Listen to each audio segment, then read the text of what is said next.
My first guest tonight is an Emmy award-winning comedian and author. His latest best-selling book is called Oh, the Things I Know, A Guide to Success or Failing That Happiness. Please welcome Mr. Al Franken.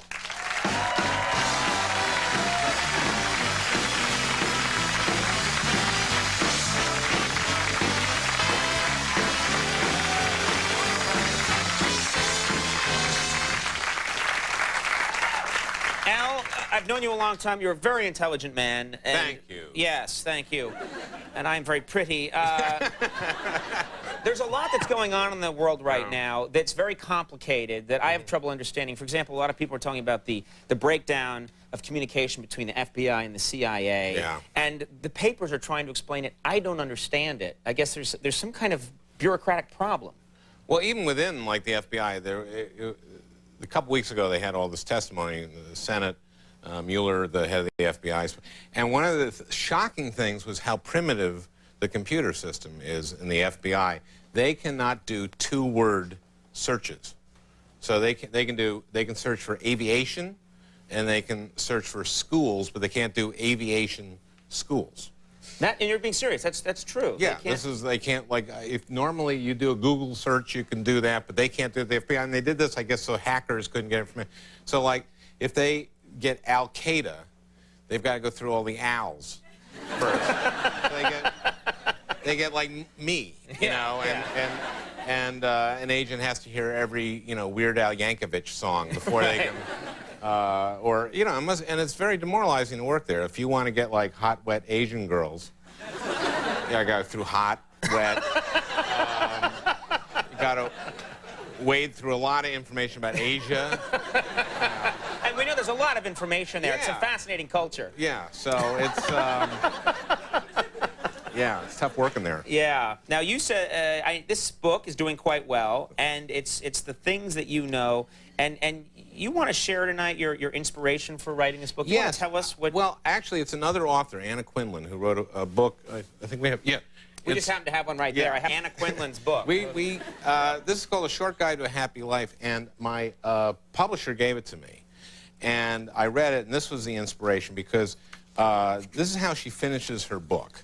And she's talking to, since she got her wisdom from the strangest places, and talking to a homeless man, and they're sitting on a dock, and she asks him why he didn't check himself into detox or go to the hospital, and he says, he stared out the ocean and said, "Look at the view, young lady.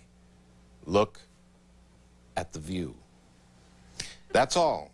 Words of wisdom. This is how she ends the book. Words of wisdom from a man with not a dime in his pocket, no place to go.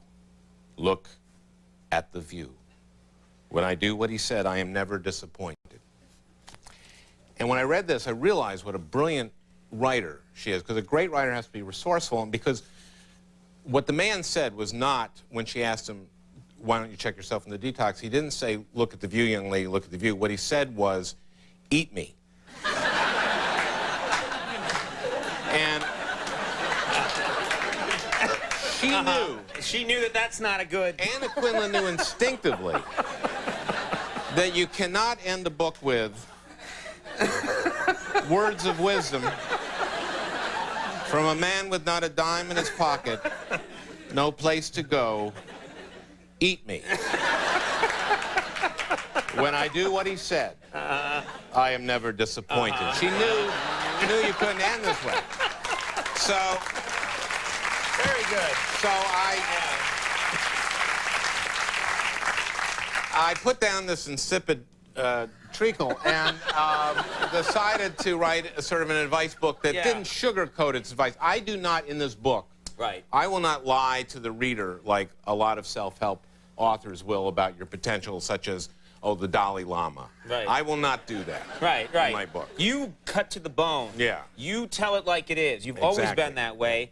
In this book, you talk about Rush Limbaugh. I have an interesting chapter on it. You know, I did a book, Rush Limbaugh was a big fat idiot years ago. It was a big hit, and you sort of made your feelings about him well known. Yes, and in a chapter in the book on envy, I talk about what a terrible emotion envy is and how self-destructive it is. And I found myself envying Rush Limbaugh last July. He signed a $250 million 10-year contract with his radio syndicator, and I was envying him. Then in September, it turns out he announces that he's deaf. He went 100% deaf in one ear, 90 in the other, was going totally deaf. And I realized what a waste of energy this envy was, and I felt bad. I really did. And I felt a little love for Rush. And then concern, because when he announced he was going deaf, he said he had started going deaf in April, but had not told his syndicator, which, as you know, is fraud. the type of fraud that you can go to prison for. And I was very concerned, so I called up the syndicator, Premier Radio Network, and I said, please don't go after the guy, because even a short prison term could be terrible for him, because as you may not know, but the best defense against rape in prison is good hearing. And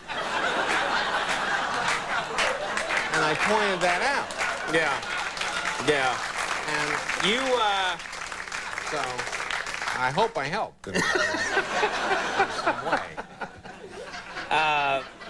You're a good man. You're a very good man. I know that. We don't have much time tonight, but before we go, I know that you've had a long and successful marriage. Yes. I got married not too long ago myself. Do you have any advice? Well, I've been married 26 years now, and I believe that I love my wife more today than I did on the day we were married, but I know that I love her more today than I did 15 years ago when we couldn't stand each other.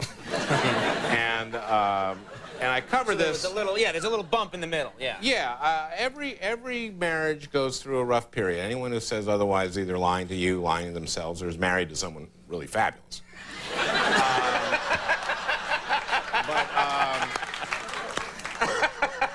But we were lucky. My wife, shaped up, and we're doing fine now. Yeah. Well, the book is called Oh, the Things I Know, and it's very funny. And Al, it's great every time you're here. Thank you for being here tonight. My Al pleasure. Franken, Peter Gallagher coming up. We'll take a break. We'll be right back.